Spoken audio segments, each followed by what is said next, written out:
माता दी दोस्तों, कैसे हैं आप सब। माँ भगवती दुर्गा की अपार कृपा आप पर सदा सर्वदा बनी रहे।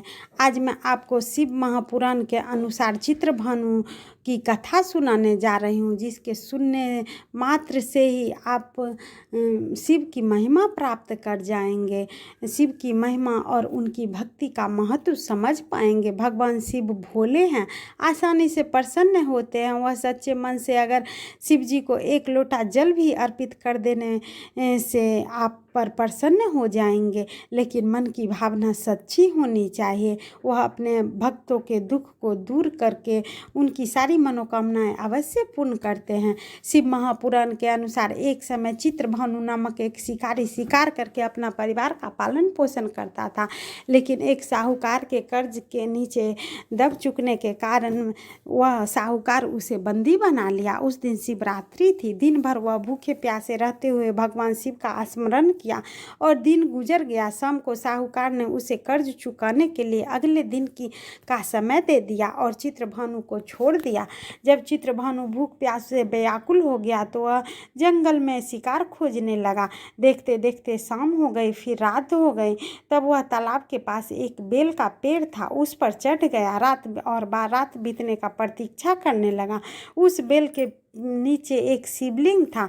चित्रभानु अनजाने में बेल के पत्ते तोड़ तोड़ कर नीचे गिरा रहा था, जो शिवलिंग पर चढ़ रहा था।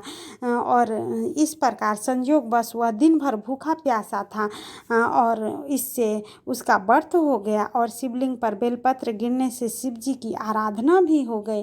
रात बीतने पर एक गर्भनी हिरण तालाब के किनारे पानी पीने गई। तब वह धनुष बाण से उसका शिकार करने के लिए तैयार हो गया। उस हिरनी ने चित्रभानु को देख लिया। इससे शिकारी से कहा कि वह गर्भवती है, जल्दी ही प्रसव करेगी, और शिकारी से कहा कि तुम एक साथ दो जीव की हत्या करोगी, जो ठीक नहीं है।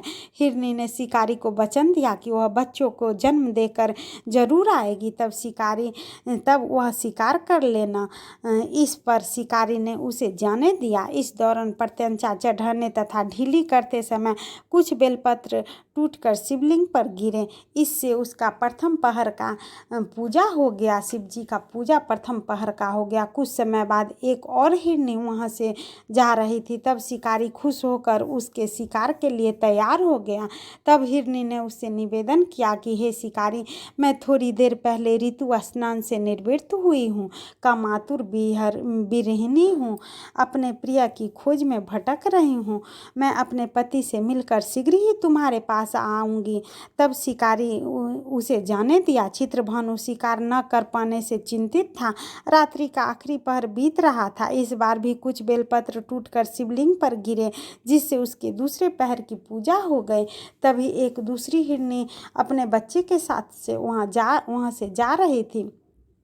तब चित्रभानु ने उसका शिकार करने का निर्णय कर लिया। तब हिरनी ने उसे कहा कि हे शिकारी, मैं इन बच्चे को इसके पिता के हवाले करके लौट जाऊंगी, इस समय मुझे मत मारो। इस पर शिकारी ने कहा कि वह मूर्ख नहीं है, इससे पहले उसने 2 शिकार छोड़ चुका है, उसका परिवार भूख प्यास से तड़प रहा होगा।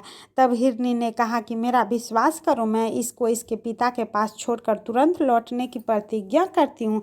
ऐसा करते हुए सुबह हो गई और अनजाने में शिकारी ने शिवरात्रि की पूजा कर ली। उपवास और रात्रि जागरण भी हो गया। इसी बीच वह हिरण वहां से जा रहा था। एक और हिरण वहां से जा रहा था। तब शिकारी ने इसका शिकार करने का निश्चय कर लिया।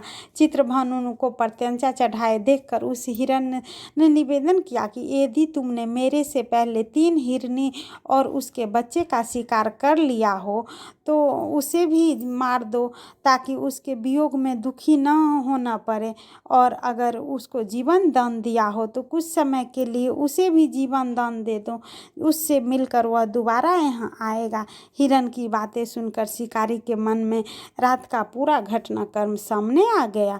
उसने सारा घटनाक्रम हिरण को बताया। तब हिरण ने कहा कि वो तीनों हिरनी और उसकी पत्नियां हैं, जिस प्रकार वह सारी उसकी पत्नियां हैं, जिस प्रकार वो तीनों को प्रतिज्ञाबद्ध होकर गई है, उसकी मृत्यु से वो अपने धर्म का पालन नहीं कर पाएगी। जिस प्रकार तुमने उस पर विश्वास करके उसे जाने दिया, वैसे ही उसे भी जाने दो।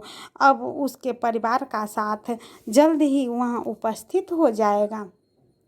चित्रभानु ने उसे भी जाने दिया। शिवरात्रि व्रत का पूजा होने से उसका मन निर्मल हो गया, उसके अंदर भक्ति की भावना जागृत हो गई। कुछ समय बाद वह हिरण अपने वचन दिए के कारण अपने परिवार के साथ शिकारी के सामने उपस्थित हो गया।